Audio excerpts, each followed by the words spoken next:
Bueno, me presento, soy Mario Sarabia, soy oftalmólogo, fui pediatra y a propósito de esta cuarentena, se me ocurrió investigar por qué en algún momento la retinopatía del prematuro estalló como una pandemia. Y, y bueno, ir recorriendo hacia atrás, qué fue lo que hizo que esa enfermedad surgiera de esa manera tan violenta, hasta que Terry en el año 42 la describe y dice, algo está pasando, hay un nuevo factor con la prematuridad extrema. Entiendan que hasta que él lo describió no había casos anteriores y que muy pocos años después ya había reportes en todos esos países que están en rojo y, ya en la década del 50 era una preocupación a nivel mundial. Estos son datos de una escuela de ciegos de California, en la que se muestran como en esas barras negras se ve como el crecimiento de los pacientes con retinopatía del prematura o fibroplasia retrolental o lo que fuera, el nombre que después fue adoptando, cómo habían crecido de manera explosiva y bueno, después bajó, pero ya veremos más adelante por qué, pero como a principios de los 50, estas eran las causas de otras cegueras en la infancia, en esa misma escuela, y esto se había disparado. ¿Qué fue lo que pasó entonces? ¿Cómo se llegó a que en los 40 de repente una enfermedad que no estaba explotó en todo el mundo? Bueno, una de las cosas es la temperatura. Todos sabemos que a lo largo de las edades, la especie humana se protegió del frío con abrigo. El humano no está particularmente preparado para vivir en bajas temperaturas. Pero el prematuro no puede regular la temperatura. O sea que esto era un problema, siempre fue un problema para la supervivencia y ser prematuro era sinónimo de muerte. Aquí encontré un trabajo en el año 48, bastante interesante, el primero registrado donde hay un prematuro que tiene 6 a 7 meses, y más allá lo traigo estas cuestiones porque cuentan cómo al llegar a su casa el doctor Anand ve al niño bueno, envuelto y cerca del fuego, cómo lo envuelven y que le ponen una botella de cerámica con agua caliente abajo del colchón, lo cual indica que ya se entendía que el tema de la temperatura era una diferencia, especialmente en estos chicos, y además les da 3 o 4 gotas de vino. Y al final, bueno, me pareció muy gracioso que él dice que después de todos los cuidados y todo lo que no cabe ninguna duda de que lo que permitió la sobrevida fue el vino, pero que no hay que tampoco quitarle mérito a la temperatura. Acá, bueno, solo para contar que en el año 35 hubo un ruso que fabricó una especie de cubeta hueca, pero de esa no hay registro, y el primer registro escrito es el del doctor Denussé. Y bueno, lo que se hacía era, en esta cubeta que era de lata, se ponía agua caliente y que se ponía agua caliente por aquí, se drenaba por acá, y por supuesto esto generaba un ambiente de calor y el bebé iba en el medio con ropa. Pero bueno, fue algo más o menos, esto año 57.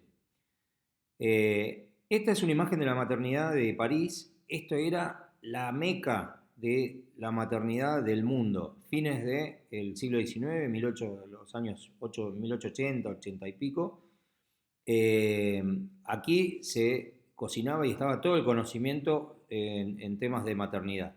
Y todos, de todo el mundo, iban pasantes a conocer y a ver en persona qué era lo que se estaba haciendo ahí. Esto es para mostrar cómo había una incubadora que se usaba en esa maternidad y se usaban también sistemas de alimentación. El gran impulsor de la maternidad fue Tarnier. Este Tarnier estuvo muchos años a cargo de la maternidad de París y la hizo grande, tuvo discípulos muy importantes, y él fue el que diseñó la primera incubadora, digamos, que realmente se podía regular. Básicamente era el mismo principio que la que vimos antes. Tenía un sistema de agua caliente abajo y el niño arriba y una cámara de aire que subía. Pero lo interesante es, acá, bueno, todos sus discípulos, acá Tarnier y su discípulo Pierre Baudin, del que vamos a hablar ahora enseguida. Esta es, para que lo vean mejor, en pleno uso, una incubadora de Tarnier, que tiene acá un embudo donde se pone el agua caliente va ahí y los bebés van en la cámara superior. Pero lo más interesante, fíjense, es que en esta estadística que hicieron en dos centros los más importantes de París en aquel entonces, en recién nacidos de menos de 2.000 gramos, sin incubadora tenían una mortalidad del 66-65% y con incubadora la mortalidad bajó al 38%. Niños de menos de 2 kilos. Eh, Luego llegó Pierre Boudin. Pierre Boudin asume en el año 95, 2 años antes de que Tarnier le deja, 2 años antes de morir, le deja la jefatura de la maternidad de París. Boudin es conocido como el fundador de la perinatología por un trabajo célebre que escribió en el año 900, o sea, pocos años después de hacerse cargo de la jefatura, y donde estableció, fíjense, una, digamos, nueva normativa para la alimentación, la higiene y el cuidado de los prematuros y de los niños también de término, ¿no? Esto tiene una historia interesante porque esto mucho se había perdido y toda la bibliografía y las cartas que Boudin se cruzaba con sus colegas y sus discípulos se recuperaron en una vieja librería francesa por el doctor Tubas, que es un médico de Oklahoma. Boudin modificó la incubadora, la verdad que le agregó bastante tecnología para hacerla un poco más cómoda y más operativa, y podía conectarse a sistemas centrales de agua caliente, que entonces podían tener muchas incubadoras al mismo tiempo sin necesidad de tantas enfermeras. Yo quería ponerlos en contexto de qué era lo que es, cómo era el París de 1896. Y no tuve mejor suerte que encontrar una película de los hermanos Lumière y me pareció fascinante. Eh, Porque a veces uno viendo imágenes se puede dar una idea también de qué es lo que eh, qué es lo que se puede esperar de la tecnología en ese momento. Vean Champs-Élysées totalmente con tracción a sangre, pero en un París con un empuje, con una modernidad flotante, bicicletas, también eran una rareza, carros de bomberos que, que estaban obviamente tiradas por caballos y que sus sistemas de bombeo eran con máquinas a vapor, como ven en este último carruaje. Bueno, un día de descanso, los niños jugando y, eh, y claro, estas cintas, estas muestras, bueno, la Tour Eiffel en plena construcción para ser próximamente inaugurada. Bueno, en ese contexto es que Boudin tenía este impulso de cambiar un poco la forma de hacer neonatología. Esas incubadoras generaron muchísima atención. Las familias que tenían un bebé, todas querían ver al bebé y dijeron, bueno, ¿cómo hacemos esto? Y encima tenían muchos bebés. Entonces terminaron organizando estas pasarelas para que los familiares pudieran visitar a los recién nacidos de la familia. Pero no se sabe bien cómo fue que esto fue derivando en lo que voy a contar a continuación, pero que es muy interesante, muy simpática la forma en que una cuestión más relacionada con el show impactó en la neonatología del mundo. Boudin tenía siempre pasantes, digo, y uno de sus pasantes era Martin Cooney, americano. También tuvo otro que era Julius Hess y que estuvo menos tiempo, pero Martin Cooney fue un médico que estaba cerca de él y no se sabe bien a iniciativa de quién, pero resulta que las incubadoras de la maternité terminaron yendo a una sala de exposiciones a Berlín. Esas exposiciones que se hacían a fin del siglo XIX eran exposiciones donde se mostraban las cosas tecnológicas, atractivos, freaks y cosas realmente súper interesantes, pero la estrella de esa exposición fueron los bebés en sus incubadoras. Martin Cooney volvió a Francia, volvió a París y le dijo a Baudin, esto es impresionante, vamos a hacerlo, y Baudin estuvo de acuerdo, y realmente se hicieron algunas exposiciones en París con igual éxito, y luego en otras partes de Europa, en Londres, y no recuerdo cuántas ciudades más, pero en esos pocos años hubo muchísimas exposiciones, y en cada una de ellas la afluencia de público era impresionante. Este es el doctor Martin Cooney, obviamente muchos años después, con una muestra de lo que era su incubadora. Pero quiero contarles lo de Cooney. Cooney volvió a Estados Unidos y instaló, fíjense que en Chicago, en la primera, la exhibición panamericana de Chicago, hubo un pabellón de incubadoras de infantes, ¿no? Incubadoras. Y la gente hacía unas colas enormes. Y vean cómo estaba diseñado todo esto para que los visitantes pasearan y les empezó a cobrar 25 centavos a cada uno. Esto hizo que Cooney fuera cuestionado después, que tuviera a nivel académico se cuestionaba si los chicos, si los recién nacidos podían ser motivo de una exposición, en fin, pero finalmente Cooney estableció una especie de roadshow en el que fue mostrando estas incubadoras en todas las ciudades de Estados Unidos, o las ciudades más importantes de Estados Unidos, durante casi 40 años. Y con lo recaudado, yo no puedo decir si él sacaba provecho o no, pero la verdad es que se mantenían, se fabricaban las incubadoras, se fondeaba el traslado, se mantenía el personal y se preparaba. Y lo más importante es que esas incubadoras cada tanto iban quedando en distintos lugares y se ofrecían para su uso gratuito en gente que no tuviera recursos. Esta exposición en particular, la de Chicago, fue una piedra, un cornerstone para la neonatología mundial, porque cuando terminó la exposición, no se sabe bien quién convenció a quién o a instancias de quién, pero el hospital, la maternidad de Chicago, compró todas esas incubadoras y esas quedaron en Chicago y tuvo mucho que ver con que más tarde fuera el propio Hess, que había estado con Baudin, quien instalara el primer servicio de neonatología del mundo en el año 1922. Cuando él describe sus memorias de cómo se formó ese servicio, Hess reconoce la influencia del showman Cooney. Pero bueno, eran amigos y realmente Hess entendió que lo que hacía Cooney estaba bien.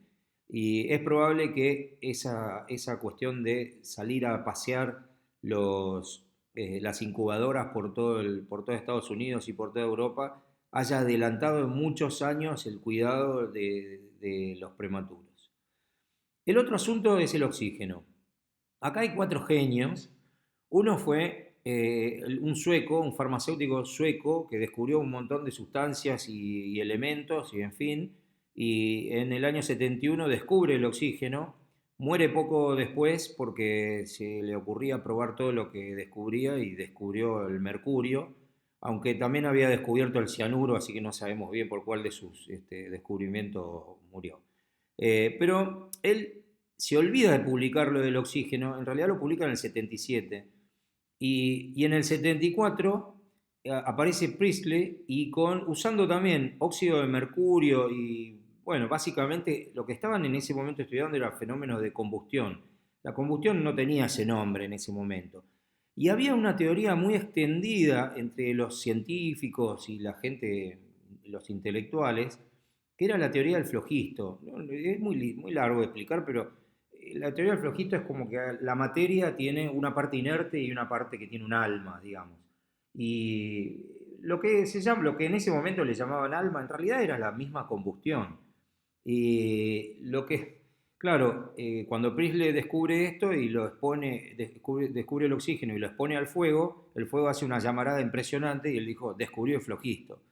Y entonces cruzó hacia Francia a cenar con Lavoisier, que era un químico que estaba muy lejos de creer en esas cosas, pero muy interesado, Lavoisier le dijo, a ver, vamos al laboratorio, mostrame. Y Y bueno, entonces Priestley le muestra todo y Lavoisier, bueno, creo que lo recibe, lo lleva a cenar, lo tiene en su casa unos días, lo manda de nuevo a Londres y se olvidó de volver a mencionar que alguna vez él le había presentado esa sustancia y él le puso de nombre oxígeno y que oxígeno quiere decir generador de ácidos, que es lo que químicamente hace. Y, y bueno, después hubo alguna cuestión que salió publicada en Nature más adelante. ¿Por qué traigo a este hombre? Este hombre era el abuelo de Darwin, Erasmus Darwin, un genio también. Él en realidad fue el que empezó con los primeros trazos de la, de la teoría de la evolución. Su nieto, digamos que retomó lo que Erasmus había planteado, pero bueno, eso es secundario. Lo que sí quiero decir es que los Darwin eran una familia de genios, el padre de él había sido otro científico famoso, y no solo tuvo como nieto a Charles Darwin, sino a otro que se llamaba Galton, perdón, Francis Galton, que planteó la teoría de la eugenesia. Tiene muchísimo que ver con esta enfermedad y por eso lo planteo. Pero ¿por qué lo pongo acá? Porque él tenía fama de iniciar palabras nuevas y en realidad no se sabe bien si fue Lavoisier o si fue él el que usó por primera vez la palabra oxígeno. Pero de algún modo se le atribuye mucho y él hizo muchos estudios, tanto que fue el descubridor de la fotosíntesis. Así que seguimos. Josier, esto ya pocos años después, eh, este médico dice, miren, tal vez habría que usar esta nueva sustancia en los infantes que nacen en estado de muerte aparente. Es una idea revolucionaria. Mucho más revolucionaria fue que poco tiempo después dijo que había que intubarlo por la laringe. Lo trataron de loco, lo vapulearon y tanto fue así que fíjense que estamos en el año 1781 o 1806 y no pasaba nada. El oxígeno durante ese tiempo se empezó a usar para uso social, se lo recomendaba para calmar las neuralgias, eczemas, insomnio y cuanta cosa se les ocurriera, o sencillamente para sentirse mejor, lo vendían como una especie de elixir, en fin. Pero hubo algunos que intentaron decir, no, pero esto podría tener un uso médico, pero nadie se jugó demasiado. Iban pasando los años, 1859, 1866, 1870. Estaban estas publicaciones, pero eran solo como cartas de lectores, no había experiencias.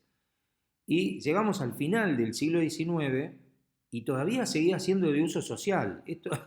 Estos dos, eh, Starkey y Palen, dos campeones que realmente metían o decían que metían oxígeno adentro de esta botella, la vendían y porque eso daba salud y belleza. Y también tenían unos salones donde proveían de eso por la módica suma de $30 por mes, que eso equivalía a 30 tratamientos también, pero había que pagar por adelantado. Igual, si alguien quería tomar dos tratamientos juntos, se podía hablar. $30 de ese momento eran mucha plata. Pero bueno, finalmente, vean esto. En Filadelfia hay un mural. Esto no es una foto, es un mural. Si ustedes ven acá, esta foto la verdad la tomé de internet, pero es muy interesante ver cómo se representa a Holtzapfel, que es el primero que publica el uso de oxígeno en en una neumonía lobar, pero fíjense cómo estaba hecho. Calienta las sales, el oxígeno sale por esta manguera, burbujea en una olla, supuestamente, presuntamente con agua, y alguien lo abanicaba y tiraba el aire. Esta era la forma de proveerle oxígeno a alguien que necesitaba oxígeno. Y estamos en 1887 cuando se publica.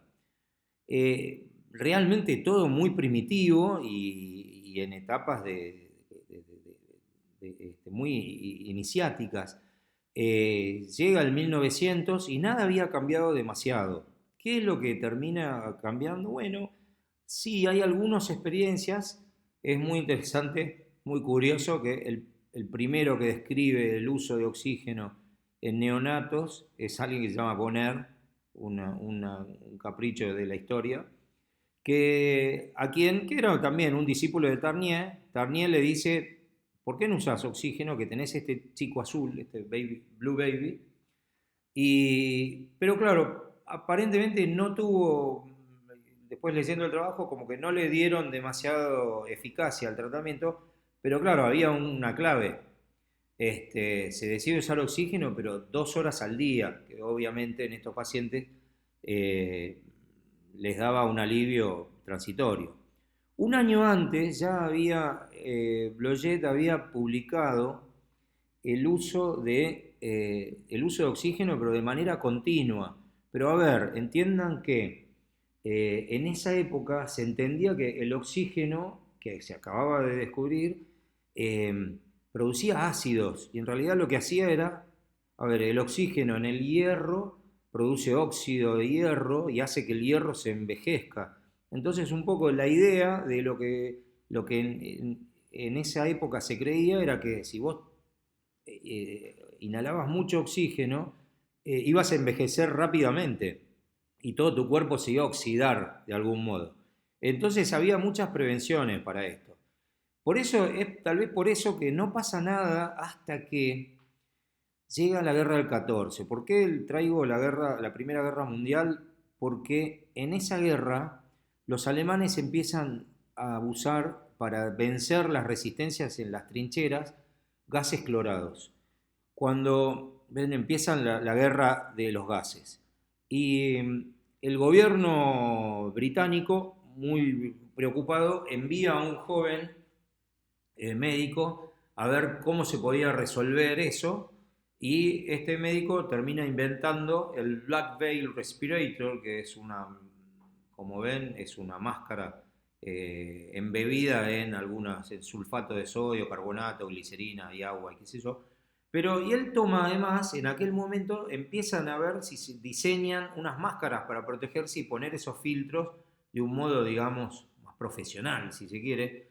Pero empieza a surgir esta idea, hasta los animales le daban máscaras, pero empieza a surgir la idea de la máscara. Entonces ya estaba el conocimiento del oxígeno y se junta con el de la máscara, y Haldane no solo eso, sino que en esos años también se encuentra con la gripe española, que mata a 50 millones de personas en el mundo, y termina él dedicándose a estudiar el oxígeno de uso terapéutico en este trabajo que ustedes ven, publicado en 1917, donde él ya quedó a nombre suyo. Él describe cómo varía la afinidad del oxígeno de la hemoglobina por el oxígeno en presencia o no de dióxido de carbono. Eso es el llamado efecto Haldane. Pero finalmente él termina escribiendo una obra que es así, es un poco icónica de todo, porque no solo describe el uso del oxígeno, sino que describe una muy detallada explicación de la fisiología respiratoria. Y a partir de eso ya cambia todo, y en todo el mundo se empieza a usar el oxígeno, a mirarlo ya no como un divertimento social, o como una curiosidad, sino como un elemento que nos puede ayudar en la terapéutica. Entonces era lógico esperar que pocos años después, en el 28, ya hubiera trabajos en los que acoplaran tubos de oxígeno con máscaras adaptadas a los recién nacidos. Hess, que es quien habíamos hablado en Chicago, vuelve, no solo arma esa primera unidad de neonatología, sino que toma todas las ideas que había aprendido en París, pero él ya termina de juntar. Él es el primero que hace esto, pone la incubadora y el oxígeno juntos en un mismo aparato, y ahí él demuestra con números contundentes cómo antes de tener oxígeno la supervivencia era de como mucho el 68%, y después del oxígeno, en los primeros años de los 30, ya llegan casi al 80%. Entonces él no solo hace eso, sino que además instala un nuevo concepto en el cuidado neonatal. Una ambulancia que a las 24 horas te va a buscar el prematuro a tu casa. Un centro de una sala de prematuros que tiene oxígeno preparado en cuanto lo reciba. Un servicio de emergencia de enfermería que está entrenado para prematuros, nodrizas con leche materna, un programa de visitas de las enfermeras a las casas de los prematuros, educación a las madres y claro, con todas esas medidas bajó la mortalidad infantil del 30 al 20 en muy pocos años. Y esto publicado terminó siendo un impacto que en todo el mundo se terminaron adoptando las normas que usaba Hess en Chicago. ¿Eh? Otro aspecto es la penicilina. Todos sabemos la historia de la penicilina, de Fleming, que por accidente se le contamina un cultivo bacteriano con hongos, y entonces hay un halo de inhibición, pero eso fue en 1928. Hasta que la penicilina estuvo disponible en forma masiva, pasaron muchos años. De hecho, recién en 1940 se pudo hacer más masivo, empujado un poco por el inicio de la guerra, porque iba a ser necesario, porque morían más soldados infectados que por sus heridas, que por las propias heridas. Pero claro, eso también no solo hizo que la penicilina estuviera disponible para los soldados en el frente, sino también para los prematuros en casa. Entonces, de ese modo, bueno, vean cómo muy pocos años después ya tenemos unas incubadoras con sistemas muy sofisticados de control de oxígeno, regulación, en fin. Esto permitió que años 53 ya podía haber publicaciones de Hess en las que mostraba que prematuros de menos de 1 kilo a los 20 años, fíjense el tamaño de esta señorita. Entonces, Hess realmente hizo cosas y demostró cómo con prematuros de cualquier peso, pero de 2.500 hasta menos de 1.000 gramos, excluyendo la mortalidad inmediata, que en ese momento bueno, era más difícil de enfrentar, pero tenían tasas de casi el 90% de sobrevida. Claramente esto definió, entonces me contestó esa pregunta que yo tenía de por qué una enfermedad puede aparecer así de manera tan violenta sin haber tenido ningún registro anterior. Y porque se formó una especie de tormenta perfecta que fue el uso, la exhibición de incubadoras, pero después su uso difundido en la mayoría de los servicios, la penicilina, que estuvo disponible en principios de los 40, el impulso que dio esta primera unidad de cuidados neonatales por Hess, que fue copiada a nivel mundial, y por supuesto el uso del oxígeno. Todo esto hizo la tormenta perfecta, que es incubadoras más oxígeno, más penicilina, más un cuidado estandarizado, aumentaron la supervivencia de manera violenta. Y así, de manera violenta, es lo que Terry decía, ¿cuál es el nuevo factor que aparece en la prematuridad extrema? Bueno, la respuesta que ellos todavía no estaban listos para entender es que era la misma prematurez, era el factor nuevo. No había nada extraordinario. Por supuesto que vamos a hablar del oxígeno y otras cosas, pero bueno, esta fue el inicio de una historia que me resultó fascinante y espero que lo hayan disfrutado.